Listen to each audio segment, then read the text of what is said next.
अस्सलामुअलैकुम। Welcome to the electrical and electronics engineering MCQs. आज के सेशन में हम सर्किट एनालिसिस के क्वेश्चन को डिस्कस करेंगे। आज की जो हमारी वीडियो इंतहाई इंपॉर्टेंट वीडियो है।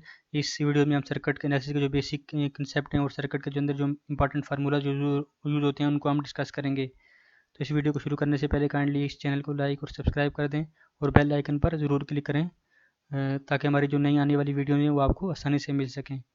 आज का हमारा फर्स्ट क्वेश्चन है, determine the voltage V1 for the network shown in the figure. Question में हमें कहा गया कि जो वोल्टेज जो एक सर्किट हमें दिया गया उसके जो वोल्टेज V1 हमने फाइंड करनी है। रजिस्टर R1 के पास जो वोल्टेज V1 है उसे हमने फाइंड करना है। तो इस सर्किट को फाइंड करने के लिए हमारे पास दो तरीके हैं वोल्टेज। ये बेसिकली एक सीरीज सर्किट हमें गिवन है, इसके हमने वोल्टेज और रेजिस्टेंस R1 के पास हमने वोल्टेज फाइंड करनी है। इसकी जो पहला मेथड ये है कि हम सर्किट की टोटल रेजिस्टेंस को फाइंड कर लें। तो R1 की जो हमारे पास वैल्यू है 20 ओम्स है, R2 की जो वैल्यू है वो 60 ओम्स है। तो टोटल रेजिस्टेंस जो हमारी जो दोनों की R1 प्लस R2 ये 80 ओम्स हो जाएगी। तो टोटल करंट सर्किट का क्या हो जाएगा, 64 IT is equal to VT divided by RT। तो 64 डिवाइडेड बाई जब हम 80 करते हैं तो इसकी हमारे पास जो इक्विवेलेंट रेजिस्टेंस जो टोटल करंट जो हमारे पास बन जाएगा वो 0.8 बन जाएगा। तो 0.8 into 20 V1 is equal to 0.8 into 20 V1 की जो वैल्यू हमारे पास बन जाएगी 16 वोल्ट बन जाएगी। लेकिन ये काफ़ी लंबा प्रोसेस है, तो इस प्रोसेस से बचने के लिए हमने जो इसके लिए जो शॉर्टकट तरीका है वोल्टेज डिवाइडर रूल को हम यहाँ पे यूज़ करके फाइंड करेंगे। वोल्टेज डिवाइडर रूल बेसिकली क्या कहता है, Vx is equal to RX into E divided by total resistance of the series configuration. याद रखना है कि ये वोल्टेज डिवाइडर रूल जो है सिर्फ सीरीज सर्किट के अंदर यूज़ होता है। Vx वो Vx वो रजिस्टर है जिसके क्रॉस हमने वोल्टेज ड्रॉप फाइंड करना है। तो RX वैल्यू वो रजिस्टर है जिसके क्रॉस हमने बेसिकली जिसकी जो रेजिस्टेंस है वो RX बेसिकली वो रजिस्टर है जिसके क्रॉस हमने वोल्टेज ड्रॉप फाइंड करना है। इंटू ई इंटू टोटल ई जो है हमारे पास गिवन है, ई की जो हमारे पास वैल्यू गिवन है वो 64 वोल्ट गिवन है। तो डिवाइडेड बाई टोटल रेजिस्टेंस हमारे पास 80 है। एक्स की जगह हम 1 लिखे, V1 हम फाइंड करेंगे, V1 इज इक्वल टू 20 की जो R1 की वैल्यू है इंटू 64 वोल्ट हमें टोटल सर्किट की जो वोल्टेज गिवन है divided by total resistance 80 V1 की जो हमारे पास वैल्यू आ जाएगी 16 वोल्ट आ जाएगी। तो अब 64 माइनस 16 अगर हम करें तो हमारे पास जो R2 के क्रॉस जो वोल्टेज ड्रॉप हो रहा है वो निकल आएगा, वो 48 वोल्ट बनता है। 48 प्लस 16 इज इक्वल टू 64। तो इस सर्किट में हमारे पास R1 के क्रॉस जो हमें कहा गया था कि वोल्टेज ड्रॉप हमने फाइंड करना है, तो करंट डिवाइडर रूल के थ्रू हमने उसे फाइंड किया है। तो इस क्वेश्चन का हमारा जो राइट आंसर बनता है 16 volt. Answer is the right option A is the right answer. Next question पे चलते हैं। हमारे पास एक क्वेश्चन है, determine the currents I1 I3 I4 and I5 for the. हमारे पास एक ब्रिज नेटवर्क गिवन है, इसका हमारे डिफरेंट करंट्स हैं I1 I3 I4 and I5 हमने फाइंड करने हैं। आप इस सर्किट में देख सकते हैं हमारे पास जो total current I is equal to 5 ampere ये सर्किट के अंदर इंटर हो रहा है। इसी तरह जो सर्किट के अंदर जो करंट लीव करेगा ये भी 5 एम्पेयर ही होगा। अगर KCL के मुताबिक KCL हमें ये कहता है the sum of current entering in circuit will be equal to the sum of the current leaving in circuit. तो इंटर कितना हो रहा है 5 एम्पेयर और लीव कितने एम्पेयर कर रहा है 5 एम्पेयर ही लीव करेगा। इसका मतलब है जो हमारे पास I5 जो लीव कर रहा है करंट वो 5 एम्पेयर ही होगा। इसे देख के हमें नजर आ रहा है सर्किट में से। तो इसी तरह हम ये इस फॉर्मूले को यूज करते हैं, sum of the current entering is equal to the sum of current leaving in a circuit. ये हमारे पास KCL है। तो सम ऑफ करंट जो है करंट आई जो बेसिकली 5 एम्पेयर वो एंटर कर रहा है इज इक्वल टू आगे जो आगे ये डिवाइड हो रहा है I1 प्लस I2। तो I2 के अंदर 5 में से 4 एम्पेयर करंट हमारे पास रेजिस्टेंस R2 के क्रॉस फ्लो कर रहा है। जो 1 एम्पेयर बन जाएगा वो बेसिकली R2 के क्रॉस फ्लो कर जाएगा। इसकी यहाँ से हमें सर्किट से देख के पता लग रहा है इस डायग्राम में से कि I1 के क्रॉस जो करंट होगा वो 1 एम्पेयर हो जाएगा। I1 प्लस 4 एम्पेयर, I1 के क्रॉस इसी तरह लिखा हुआ है plus 4 ampere, I1 is equal to 5 ampere minus 4 ampere is equal to 1 ampere. ये डायग्राम से भी हमें पता लग रहा है कि 4 एम्पेयर इधर चला गया तो 1 एम्पेयर इस तरफ बच गया है। तो I1 के क्रॉस हमारे पास जो करंट बन जाएगा 1 एम्पेयर, और यही करंट I3 के क्रॉस जाएगा तो I1 is equal to I3 हो जाएगा। तो I1 और I3 के क्रॉस जो करंट होगा बिल्कुल सेम रहेगा। तो ये I3 के क्रॉस भी 1 एम्पेयर करंट फ्लो करेगा। जो I2 और I4 के क्रॉस जो करंट है बिल्कुल एक ही पाथ है हमारे पास, सेम करंट फ्लो कर रहा है 4 एम्पेयर। तो इसी तरह ये देख सकते हैं आपके सोल्यूशन भी इस क्वेश्चन का अवेलेबल है। नेक्स्ट क्वेश्चन की तरफ चलते हैं। Find the equivalent capacitance of a circuit. Question में हमसे कहा गया कि तो सर एक कैपेसिटिव नेटवर्क हमारे पास गिवन है, इसकी हमने इक्विवेलेंट कैपेसिटेंस फाइंड करनी है। टोटल 3 कैपेसिटर सर्किट के अंदर C1 C2 एंड C3 लगे हुए हैं। तो सबसे पहले हम C2 और C3 को फाइंड करेंगे। बेसिकली C2 और जब भी कैपेसिटर हमारे पास सीरीज में कनेक्ट हों तो उनको हम कैसे फाइंड करते हैं, ये रेजिस्टेंस के बिल्कुल अपोजिट है। कैपेसिटेंस का जो हम टोटल कैपेसिटेंस जब फाइंड करते हैं वो रेजिस्टेंस के अपोजिट इसका फार्मूला बनता है। C3 और C3 6 3 माइक्रोफैरड और 6 माइक्रोफैरड के साथ जो कैपेसिटेंस बन जाएगी 3 into 6 divided by 3 plus 6 18 divided by 9 is equal to 2 microfarad. अब यहाँ पर हमारे पास सिर्फ एक 2 माइक्रोफैरड कैपेसिटर हो जाएगा, साथ में हमारे पास एक 2 माइक्रोफैरड कैपेसिटर से आ जाएगा और C1 के पास 4 माइक्रोफैरड है। तो total equivalent capacitance 4 microfarad plus 2 microfarad, तो टोटल कैपेसिटी बन जाएगी 6 माइक्रोफैरड। तो इस क्वेश्चन का राइट आंसर बनता है option A is the right answer. Next question पे चलते हैं।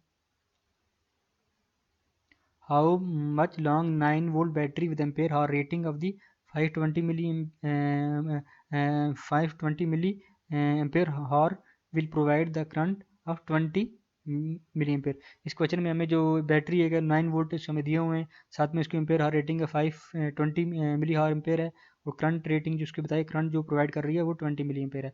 इस क्वेश्चन से हमसे पूछा गया कि एक 9 वोल्ट की बैटरी है, एक 9 वोल्ट की बैटरी है तो उसकी एम्पेयर हावर रेटिंग हमें दी गई है और साथ में जो करंट है वो भी दिया गया है। तो हमने ये फाइंड करना है बैटरी के लाइफ के बारे में फाइंड करा है। बैटरी की लाइफ जो उसका हमारे पास फार्मूला है ampere hour rating divided by ampere hour drawns. Ampere hour rating जो हमारे पास 520 है और एम्पेयर जो ड्रॉन्स हो रहे हैं बैटरी के 20 मिली एम्पेयर है।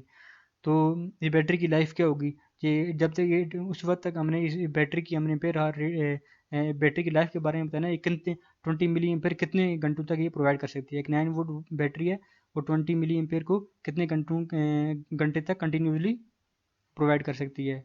इस करंट को 20 मिली एम्पेयर करंट को कितने घंटों के लिए ये प्रोवाइड कर सकती है। तो एम्पेयर हावर रेटिंग जो है हमारे पास 520 मिली एम्पेयर डिवाइडेड बाई हमें गिवन है ये 520 और 20 मिली एम्पेयर जो उसका करंट जो प्रोवाइड कर रही है 20 मिली एम्पेयर से कैंसिल हो जाएगा, तो हमारे पास जो उसका आंसर बनेगा 26 आवर। इसका मतलब है ये कंटिन्यूसली 26 हावर के लिए 20 मिली एम्पेयर को प्रोवाइड कर सकती है। नेक्स्ट क्वेश्चन की तरफ चलते हैं। Find the equivalent resistance point in A and B. एक हमारे पास एक डायग्राम गिवन है, उसमें हमें क्यूबिक बेसिकली एक क्यूबिक नेटवर्क है, इसके ग्रास हमने इक्विवेलेंट रेजिस्टेंस फाइंड करनी है। तो ऑल द रेजिस्टर्स आर 1 ओम, तो सारे रेजिस्टेंस की जो वैल्यू है वो 1 ओम है। ये बेसिकली एक क्यूबिक नेटवर्क है। जब भी हम सीरीज और पैरेलल के सर्किट का कंसेप्ट यूज करके हम इसका जो इक्विवेलेंट जो फार्मूला बनता है वो हमारे पास R equivalent is equal to 5/6 into R. ये इंपॉर्टेंट फार्मूला ये आपने याद रखना है। जब ये फार्मूला उस वक्त यूज़ होगा जब सारी रेजिस्टर्स की वैल्यू जो है वो सेम होगी। तो इस क्वेश्चन में हमारे पास जो सारी रेजिस्टर्स जो है उनकी वैल्यू सेम है, 1 ओम है। तो 5/6 इंटू आर की वैल्यू क्या है 1, 5/6 इसकी हमारे पास जो आंसर आ जाएगा 5/6।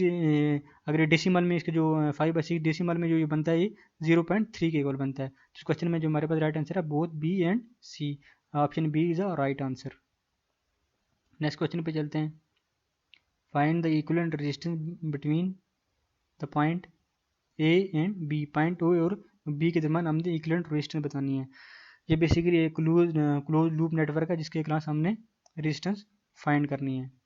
जब भी हमारे पास कोई भी क्लोज लूप नेटवर्क आ जाए और उसमें सारी रेजिस्टर्स की वैल्यू बिल्कुल सेम हो तो हम उसके लिए फार्मूला यूज करते हैं R equivalent is equal to n-1 divided by n into R. N is the total number of the resistances. इस क्वेश्चन में हमारे पास टोटल 4 रेजिस्टेंसेज गिवन है, तो n-1 4 into 1 4-1 divided by 4 multiply by 10। Total सारी resistance की value बिल्कुल same है तो 10। तो इसका क्वेश्चन जो हमारे पास इक्विवेलेंट आंसर बन जाएगा इक्विवेलेंट रेजिस्टेंस का 51.5 ओम ये आंसर बन जाता है।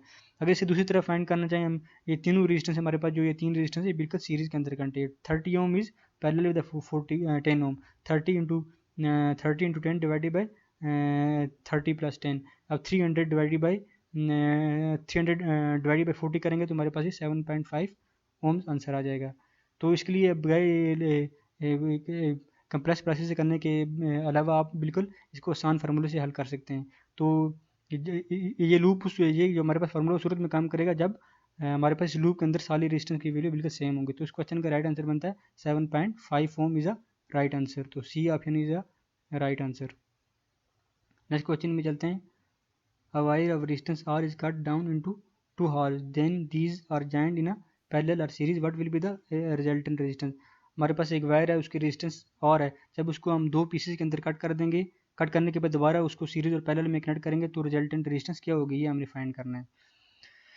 जब उसको हम दोबारा दोनों उस वायर को जब हम कट करने के बाद दोबारा उसको दोबारा कनेक्ट करेंगे, बेसिकली जो सीरीज़ का जो है, इसको सीरीज़ में इस चीज़ का कोई इसका रेजिस्टेंस के ऊपर कोई रिजल्टेंट रेजिस्टेंस को कोई सीरीज़ के अंदर रिजल्टेंट रेजिस्टेंस के लिए हमारे पास कोई इफेक्ट नहीं पड़ेगा, क्योंकि जो वायर थी ये पहले भी ओरिजिनल हालत में सीरीज़ में ही थी, इसलिए सीरीज़ के अंदर इसका कोई इफेक्ट नहीं पड़ेगा। जब पैरेलल में हम इसे कनेक्ट करेंगे तो इसका जो हमारे पास इक्विवेलेंट रेजिस्टेंस बन जाएगी और डिवाइडेड बाई एन स्क्वायर।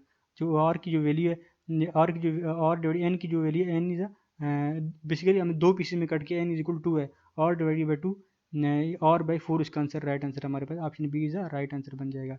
तो दूसरा इसमें यह है कि रेजिस्टेंस की जो वैल्यू है वो सेम होनी चाहिए, तब ये हमारे पास ये फार्मूला वर्क करेगा। छोटे छोटे कंसेप्ट है, आपने इनको याद रखना है, ये पेपर के लिहाज से बड़े इंपॉर्टेंट है। नेक्स्ट क्वेश्चन पे चलते हैं। Find the equivalent resistance between the point A and B. तो पॉइंट ए एंड बी के दरमियान हमने इक्विवेलेंट रेजिस्टेंस फाइंड करनी है। तो आप देख सकते हैं इस सर्किट में एक नोड, दो, तीन, चार नोड हैं, हर जगह पे करंट डिवाइड हो रहा है। इसका मतलब है ये सर्किट जो है पैरेलल सर्किट है। पैरेलल सर्किट, इसमें सारी रेजिस्टेंस की सारी वैल्यू जो है बिल्कुल सेम है। जब इस पैरेलल सर्किट के अंदर रेजिस्टेंस की सारी वैल्यू सेम है तो उसके लिए हम फार्मूला यूज़ करते हैं और equivalent resistance equal to R by N. R is जो रेजिस्टेंस की वैल्यू है सारी रेजिस्टेंस की 15 सेम वैल्यू है, 15 डिवाइडेड बाई टोटल या टोटल नंबर ऑफ रेजिस्टेंस जो है एन इज इक्वल टू 3 है। तो 3 divided by 15 divided by 3 is equal to 5 ohm. तो इस क्वेश्चन का आंसर बन गया 15 ओम, हमारे पास इसका राइट आंसर बनता है। Option A is the right answer. Next question पे चलते हैं। There are the n number of the wires of a resistance R. What will be the ratio of maximum to the minimum resistance? कह रहा है कि हमारे पास n number of the wires हैं जिनकी रेजिस्टेंस R है। What will be the ratio of maximum to the minimum. Maximum resistance हमेशा हमारे पास सीरीज में होती है, तो मिनिमम रेजिस्टेंस हमेशा पैरेलल होती है। और मैक्सिमम डिवाइड बाय मिनिमम, तो मैक्सिमम रेजिस्टेंस सीरीज क्या है, सीरीज बाय पैरेलल के दरमियान हमें रेशियो बतानी है। सीरीज के अंदर जब ये याद रखना, ये फार्मूला उस टाइम काम करे जब सारी रेजिस्टेंस की वैल्यू हमारे पास सेम हो। तो सीरीज में जो फार्मूला बनते हैं एन इंटू आर, पैरेलल में बनता है आर बाई एन, जिसको हम जो सॉल्व करेंगे तो हमारे पास ये एन स्क्वायर के इक्वल आ जाता है। तो इस क्वेश्चन का हमारे पास राइट आंसर बनता है ऑप्शन डी था। अगर कैपेसिटर के बारे में हम बात करें तो ये थोड़ा अपोजिट होगा। Capacitor in parallel will be divided by capacitor in series will be equal to N square. Ratio of the capacitor in parallel to the capacitor in series will be equal to the N square. तो इस question में हमारे पास जो अपने resistance के बारे में हमने बताना था वो भी एन स्क्वायर के इक्वली बनता है। इस क्वेश्चन का right answer option D is the right answer. Next question पे चलते हैं। Determine the current of the following network. एक हमारे पास एक क्वेश्चन गिवन है, इसके बाद हमने करंट फाइंड करना है, I2 हमें बेसिकली फाइंड करना है। तो इस जब हम देख सकते हैं सर्किट के अंदर 5-6 एम्पेयर करंट टोटल एंटर हो रहा है, जो लीव कर रहा है वो भी 6 एम्पेयर। इसका मतलब है ये हमारे पास किरचॉफ करंट लॉ यही कहता है कि sum of current entering in circuit will be equal to sum of the current leaving in circuit. तो इस क्वेश्चन को सॉल्व करने का हमारे पास जो सॉल्व करने का आसान तरीका, हम इसे करंट डिवाइडर रूल के थ्रू सॉल्व करेंगे। तो I2 हमने फाइंड करना है, मीन्स जो I2 के क्रॉस जो हमें हमारा जो करंट फ्लो हो रहा है R2 के क्रॉस, उसे हम फाइंड करेंगे। उसे फाइंड करने के लिए I2 इज इक्वल टू, जैसे हमारे पास ये दो, जब भी दो रेजिस्टेंस यूज हो तो उसके लिए करंट डिवाइडर रूल का फार्मूला ही होता है। हम I2 के क्रॉस फाइंड कर रहे हैं तो I2 is equal to R1 divided by R1 plus R2 into total current entering in a circuit.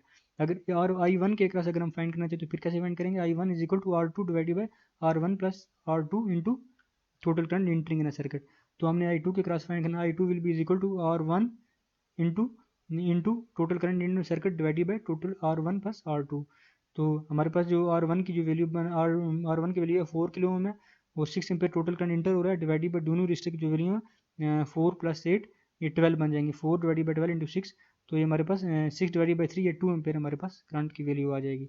Total current हमारे पास इंटर होता है वो 6 एम्पेयर है। अब 6 एम्पेयर माइनस 2 एम्पेयर करेंगे तो हमारे पास इसका मतलब है जो R1 के क्रॉस 4 एम्पेयर ड्रा हो रहे हैं, तो 4 प्लस 2 जब करेंगे तो टोटल करंट जो बनेगा 6 एम्पेयर बन जाएगा। नेक्स्ट क्वेश्चन की तरफ चलते हैं। हमारा जो नेक्स्ट क्वेश्चन है क्वेश्चन नंबर 10 है। तो इस क्वेश्चन में हमसे पूछा गया कि determine the input impedance of the RLC network. हमारे पास ये RLC नेटवर्क गिवन है, इसकी हमें टोटल इंपेडेंस बतानी है। Z1 is the impedance of the resistance R1, Z2 is the impedance of the inductor L, and Z3 is the impedance of the capacitance C. तो ZT is equal to Z1 plus Z2 plus Z3। ये basically हमारे पास resistor, inductor और capacitor के face angles हैं। तो R plus JXL plus minus JXC, R plus J into XL minus XC।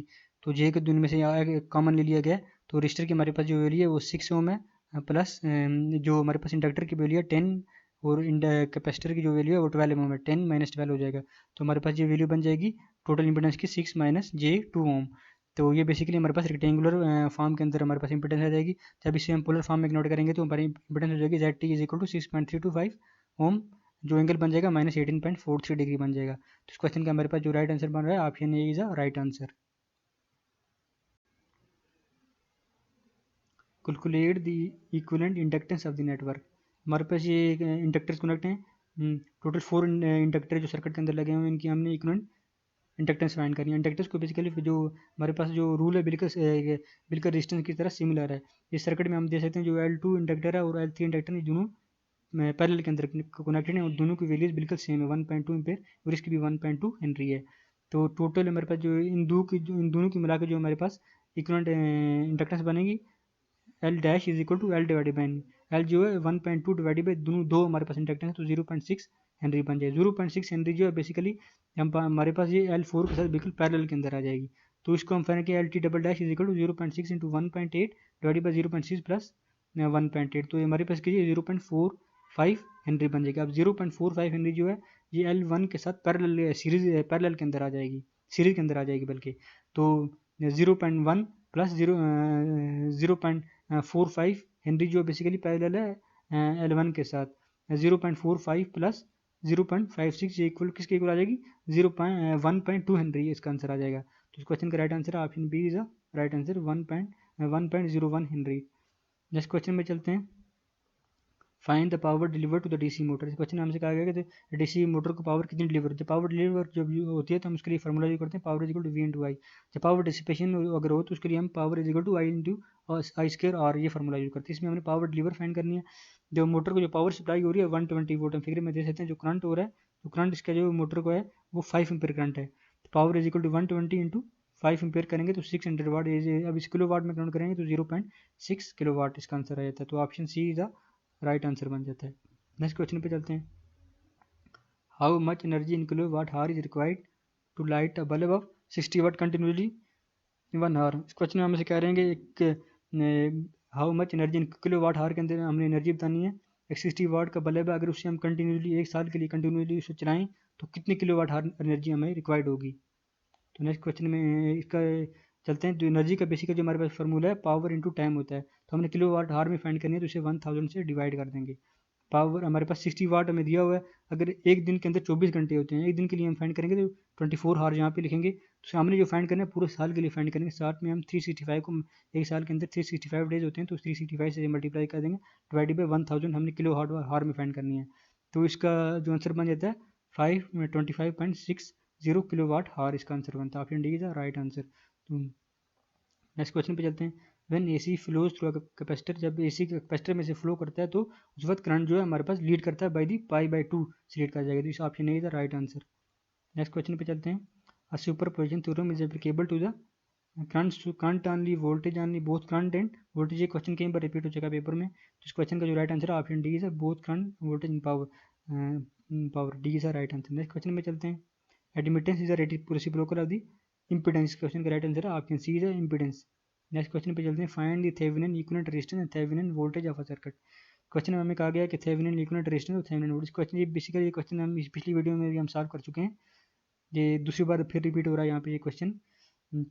जब भी हम थेवेनिन थ्योरम को सॉल्व करते हैं तो जो भी हमारे पास वोल्टेज सोर्स होगा उसको शॉर्ट सर्किट कर देते हैं, अगर करंट सोर्स हो तो उसे ओपन सर्किट से रिप्लेस करते हैं। हमारे पास यहाँ वोल्टेज सोर्स है तो हम इसे शॉर्ट सर्किट से यहाँ पे रिप्लेस कर देंगे। तो बेसिकली जो क्वेश्चन कोई भी थेवेनिन थ्योरम का क्वेश्चन है तो हमारे पास यहाँ पे लोड रेजिस्टेंस जो है वो गिवन होती है, लेकिन इस क्वेश्चन में हमें लोड रेजिस्टेंस नहीं दी गई। सबसे पहले हम और थेवेनिन फाइंड करेंगे, और थेवेनिन फाइंड करने के लिए हम क्या करेंगे, सबसे पहले इस वोल्टेज सोर्स को शॉर्ट सर्किट कर देंगे और इसके क्रॉस रेजिस्टेंस फाइंड करेंगे।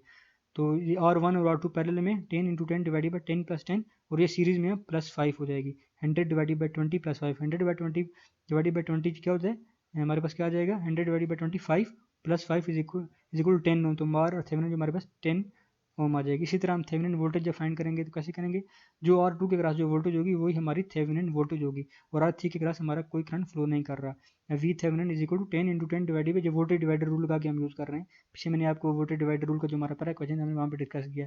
10 इंटू 10 डिवाइडेड बाई 10 प्लस 10 और 10 वोल्ट हमारे पास जो सर्किट की वैल्यू हमें गिवन है 10 वोल्ट, 10 वोल्ट हमें गिवन है। तो वी थेवेनिन हमारे पास 5 वोल्ट आ जाएगी। Option A is the right answer. R Thevenin is equal to 10, V Thevenin is equal to 5। Next question पे चलते हैं। Determine the average value of the wave form. इस क्वेश्चन से हमसे पूछा गया कि हम इस वेव फॉर्म की हमने एवरेज वैल्यू बतानी है। तो बेसिकली ये वेव फॉर्म की जो पहली साइकिल है यहाँ पर कंप्लीट हो रही है, उसके बाद ये वेव फॉर्म बार बार रिपीट हो रही है। हम इस पूरी पहली साइकिल जो है इसकी हम एवरेज वैल्यू फाइंड करेंगे तो बाकी साइकिल की वही एवरेज साइकिल रहेगी, क्योंकि वही साइकिल बार बार रिपीट हो रही है। तो एवरेज साइकिल के लिए हमारे पास जो formula algebraic sum of the area divided by the length of the curve. आप देख सकते हैं जो हमारी पहली साइकिल है इसकी जो लेंथ कितनी बढ़ रही है, 2 मिली सेकंड, जीरो से लेकर 2 मिली सेकंड यहाँ पे हम लिख देंगे फार्मूले के मुताबिक। दूसरा हमारे पास जो इसमें फर्स्ट रेक्टेंगल है ऊपर वाली जो है, इसकी जो एरिया फाइंड करना है, एरिया कैसे, area is equal to length into width. इसकी जो हाइट बन रही है 14, उसको फर्स्ट रेक्टेंगल की जो हाइट बन रही है 14, उसकी जो लेंथ बन रही है 1 बन रही है। 14 इंटू 1 माइनस, क्योंकि ये बेसिकल फार्मूले में प्लस होता है, इसके हमारे पास जो सेकंड रेक्टेंगल है उसको जो वैल्यू दी गई है, हाइट जो है -6 वोल्ट हाइट है। तो इसके लिए हम क्या करेंगे, -6 इंटू इसकी जो लेंथ बन रही है 1 मिली सेकंड बन रही है, तो -6 इंटू 1, तो हमारे पास ये बन जाएगा 8 वोल्ट डिवाइडेड बाई 2, तो 4 वोल्ट हमारे पास इसकी एवरेज वैल्यू आ जाएगी। Answer is the right option. Next question पे चलते हैं। The maximum power deliver to the load, maximum power जब लोड को उस टाइम डिलीवर होती है the impedance of the load will be equal to the impedance of the source. Basically ये maximum power transfer theorem की condition है। Maximum power उस time transfer होगी द लोड की इम्पीडेंस सोर्स की इम्पीडेंस के इक्वल होगी। नेक्स्ट क्वेश्चन पे चलते हैं। Superposition theorem is applicable to the current on the voltage on the both current, इसमें all of the above answer आएगा। राइट आंसर जो option D is superposition current voltage power तीनों को find करने के लिए जरूरत है, option D is right answer. Next question पे जाते हैं। In series R LC circuit R is equal to zero, अगर सीरीज और एलसी सर्किट में हमारे पास R is equal to zero अगर हो तो डिस्टेंस की वैल्यू जीरो हो तो इनवर्ट डैम्प रिस्पांस होगा, अंडर डैम्प होगा, क्रिटिकल डैम्प होगा। जब डिस्टेंस की वैल्यू पे हमारे पास जीरो हो जाएगा तो डैम्पिंग फैक्टर हमारे पास वो जीरो हो जाएगा, तो सिस्टम के पास अनडैम्प्ड होगा, तो D is the right answer. आज की हमारी वीडियो इतनी थी। काइंडली इस चैनल आपने अभी तक इस चैनल को अगर लाइक और सब्सक्राइब नहीं किया तो इसको लाइक और सब्सक्राइब कर दें और बेल आइकन पर ज़रूर क्लिक करें ताकि हमारी आने वाली जो नेक्स्ट वीडियो है वो आपको आसानी के साथ मिल सकें। Thank you so much.